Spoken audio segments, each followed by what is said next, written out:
Hello बच्चों, आज हम आपको भारत राजनीतिक और प्राकृतिक मैप के बारे में समझाएंगे। वैसे हमने आपको क्लास में पढ़ा रखा है, फिर भी हम इस वीडियो के माध्यम से आपको रिवाइज करवा देते हैं। जैसा कि आप स्क्रीन पे देख पा रहे हो, ये इंडियन पॉलिटिकल मैप है, राजनीतिक मैप है। मैंने आपको बता रखा है इसमें पूर्व, पश्चिम, ये तो पूर्वी भाग है, ये पश्चिमी भाग है, ये उत्तरी भाग है भारत का, और ये दक्षिणी भाग है नीचे यहाँ से। संपूर्ण भारत का क्षेत्रफल है 32,87,263 वर्ग किलोमीटर। अगर हम बात करें पूर्व से पश्चिम तक भारत की चौड़ाई, तो ये है 2933 किलोमीटर। लंबाई की बात करें हम, उत्तर से दक्षिण तक भारत की लंबाई है 3214 किलोमीटर। अब जैसा कि आप देख पा रहे हो, हम एक बार भारत के राज्यों पे नज़र डाल लेते हैं। सबसे ऊपर है लद्दाख, इसके बाद जम्मू कश्मीर, हिमाचल प्रदेश, पंजाब, हरियाणा, उत्तराखंड, उत्तर प्रदेश, राजस्थान, मध्य प्रदेश, गुजरात, महाराष्ट्र, कर्नाटक, आंध्र प्रदेश, इससे ऊपर तेलंगाना, जो भारत का सबसे बाद का बना राज्य है, जिसकी स्थापना 2 जून 2014 को हुई थी। कर्नाटक, केरल, गोवा, तमिलनाडु, यहाँ तक है आंध्र प्रदेश, उड़ीसा, छत्तीसगढ़, झारखंड, पश्चिमी बंगाल, बिहार, उत्तर प्रदेश हो गया था, सिक्किम, इसके बाद अरुणाचल प्रदेश, ये वाला भाग अरुणाचल प्रदेश है, इसके नीचे असम, ये नागालैंड, मणिपुर, मिजोरम, त्रिपुरा। तो भारत के राज्यों के बारे में तो आप जानते ही हो, इनकी राजधानियों के बारे में भी आप लोग जानते ही हो। अब हम सीधे पॉइंट पर आते हैं अपने।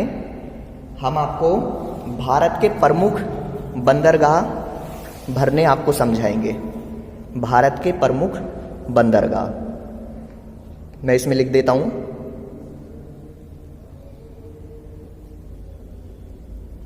भारत के प्रमुख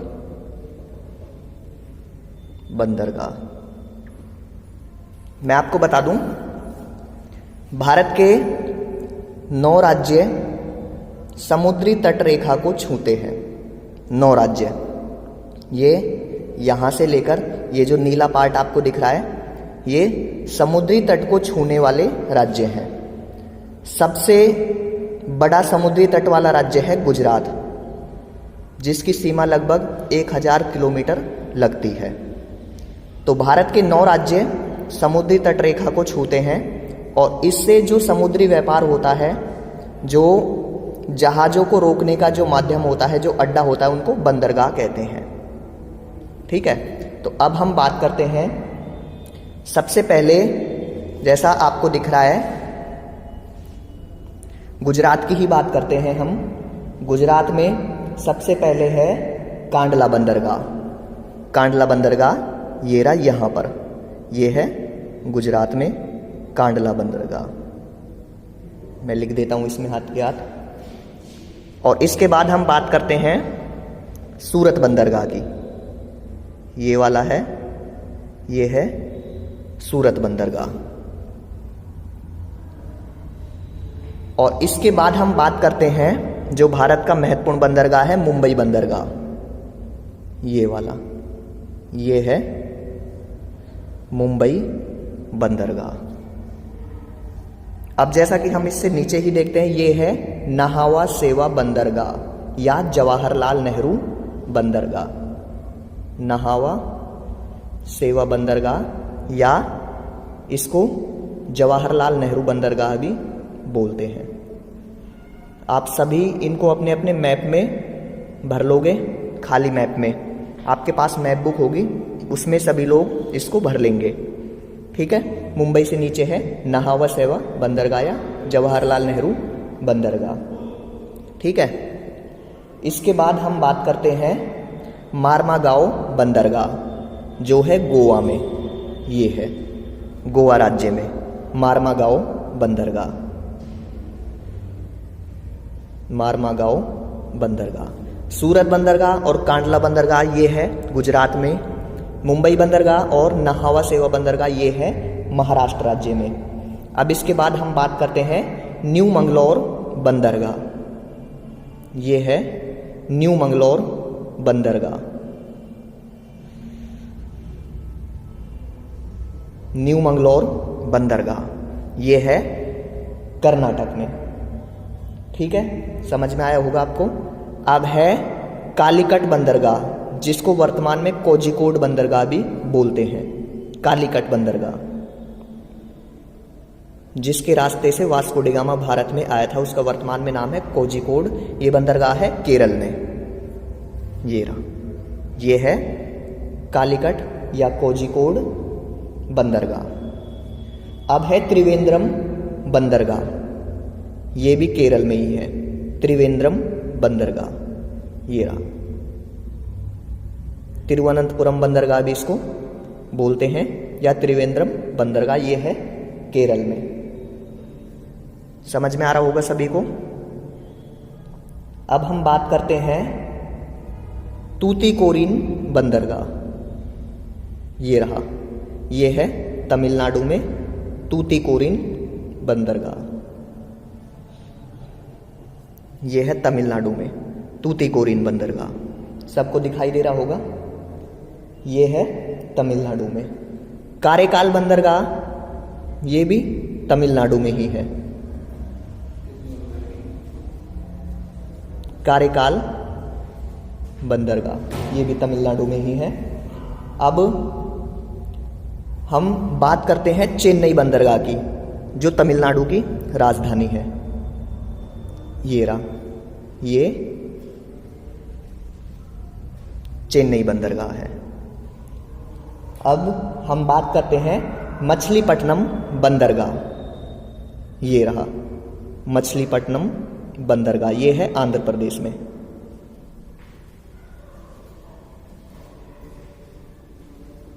मछलीपट्टनम बंदरगाह आंध्र प्रदेश में। अब इससे ऊपर विशाखापट्टनम बंदरगाह, ये भी आंध्र प्रदेश में ही है, विशाखापट्टनम बंदरगाह,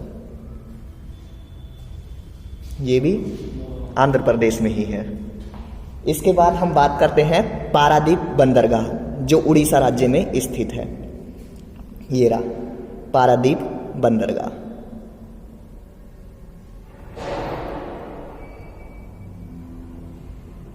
पारादीप बंदरगाह ये है उड़ीसा राज्य में। अब इसके बाद हम बात करें पश्चिमी बंगाल की, तो इसमें कोलकाता बंदरगाह है, जो सबसे प्रसिद्ध बंदरगाह भी रहा है भारत का, कोलकाता बंदरगाह। और एक है हुगली बंदरगाह, इसी के नीचे है हुगली बंदरगाह, हुगली बंदरगाह, ये भी कोलकाता में ही, पश्चिम बंगाल में ही स्थित है। तो ये भारत के प्रमुख बंदरगाह हैं, जो तुम्हारे 10th क्लास में एग्जाम की दृष्टि से, भारत के जो ये बंदरगाह हैं एग्जाम की दृष्टि से बहुत ही महत्वपूर्ण है। ये आप इन बंदरगाहों को सभी अपनी मैप में भरेंगे। अभी आप देख सकते हो, समझो इसे, तब तक हम आपको दूसरा मैप स्टार्ट कराते हैं। देखो इसे, समझ में आया होगा तुम्हें ये मैप, देख सकते हो आप अपनी स्क्रीन पर।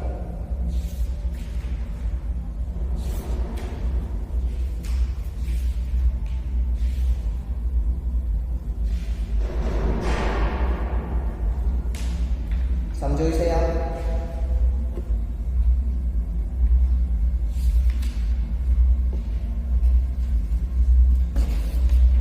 इसके बाद हम बात करेंगे भारत के तेल शोधक कारखानों की। भारत के तेल शोधक कारखाने कहाँ कहाँ पर स्थित हैं। तेल शोधक कारखाने वो होते हैं जिनसे भारत में खनिज तेल ज़्यादा से ज़्यादा मात्रा में पाया जाता है, जो खनिज तेल की दृष्टि से भारत के प्रमुख स्थान हैं। तो हम इसके बाद आप दूसरा मैप निकाल लेंगे। उसके बाद हम भारत के तेल शोधक कारखानों के बारे में पढ़ेंगे।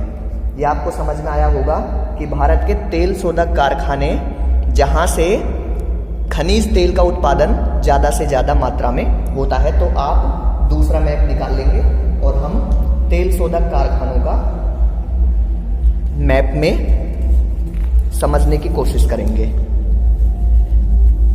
मैं इस पे लिख देता हूं तेल शोधक कारखाने या भारत की तेल परिष्करण शालाएं।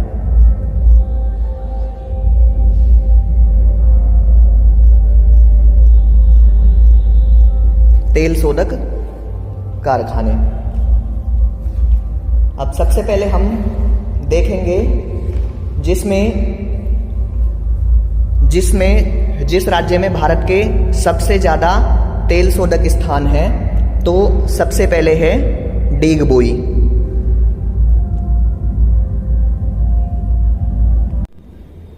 हम बता रहे थे आपको तेल शोधक कारखाने। तेल शोधक कारखानों में हम बता रहे थे आपको ये है हमारा डीगबोई जो असम में है। ये खनिज तेल के लिए काफ़ी फेमस है।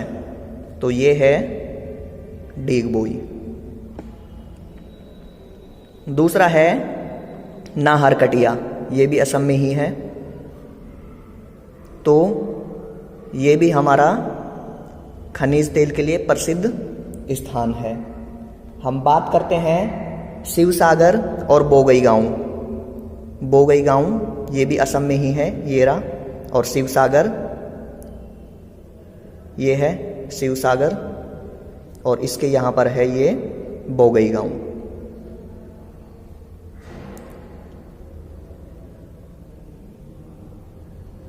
तो ये भी भारत में तेल शोधक क्षेत्र के लिए या खनिज तेल के लिए प्रसिद्ध जगह है ये भारत की। अब हम बात करते हैं बिहार में। तो बिहार में बरूनी जगह है, ये भी खनिज तेल के लिए प्रसिद्ध है। बरूनी, बिहार में बरूनी, ये भी क्या है, तेल क्षेत्र के लिए भारत का प्रसिद्ध स्थान है। और ये है हल्दिया, ये है पश्चिमी बंगाल में हल्दिया।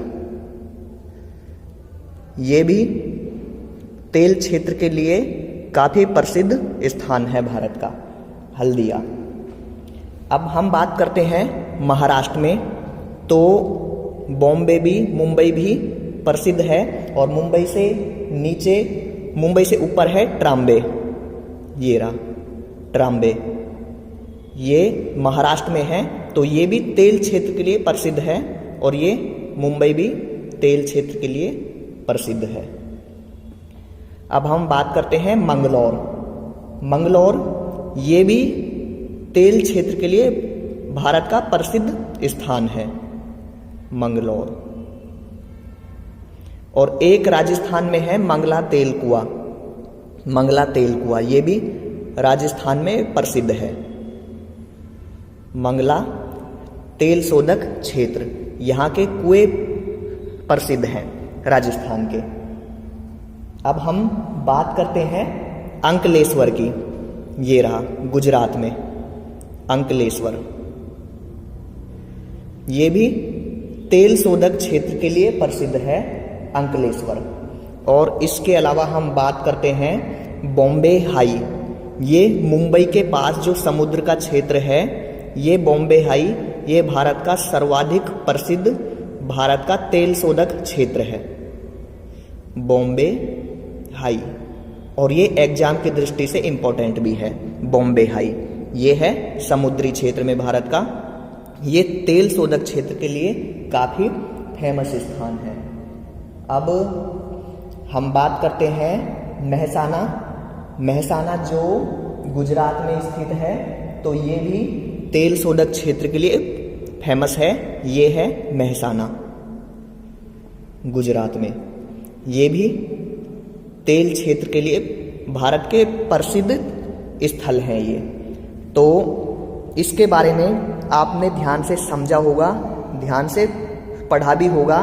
तो इसको आप अपने मैप बुक में भरोगे। देखो, इसे ध्यान से समझो। इसके बाद हम आपको भारत के गेहूं और चावल उत्पादक राज्य है वो समझाएंगे। भारत के गेहूं और चावल उत्पादक राज्य। दूसरा मैप निकाल लेते हैं हम। तो दूसरे मैप में हम भारत की जो प्रमुख खाद्य फसलें हैं, गेहूं और चावल उत्पादक राज्य, वो भरने की कोशिश करेंगे मैप में।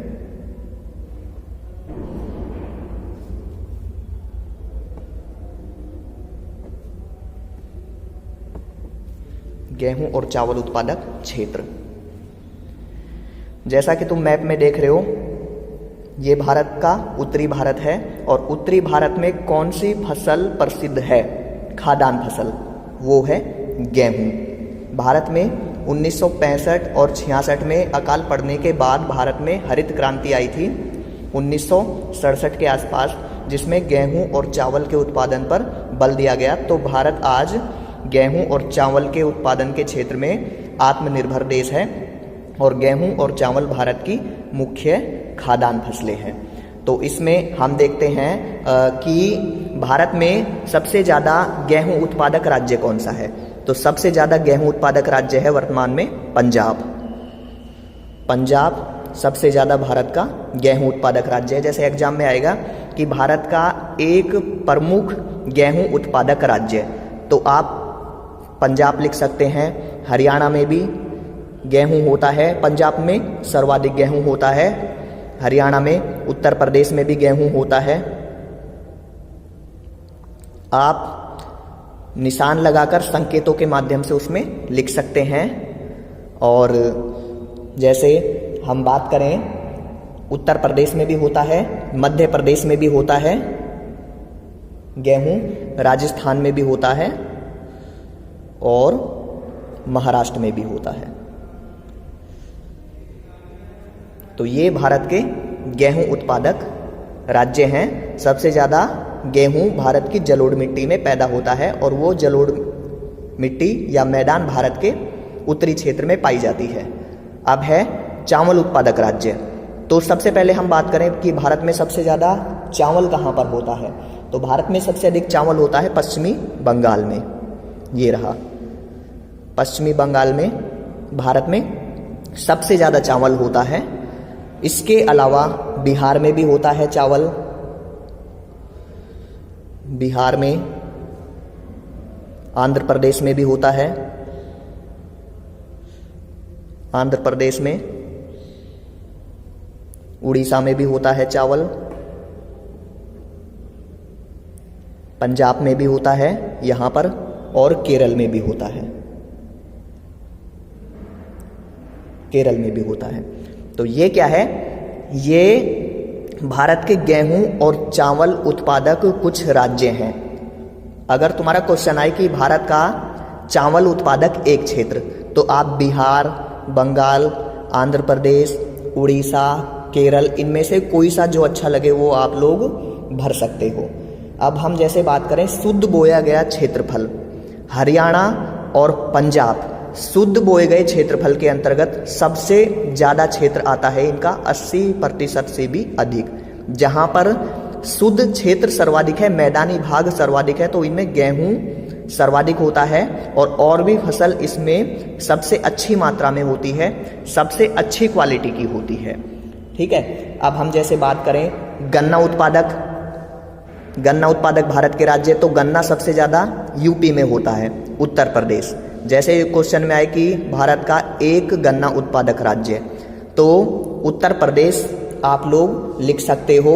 हरियाणा में भी होता है गन्ना, पंजाब में भी होता है, बिहार में भी होता है, महाराष्ट्र में भी होता है। तो ये भारत के गन्ना उत्पादक राज्य हो गए।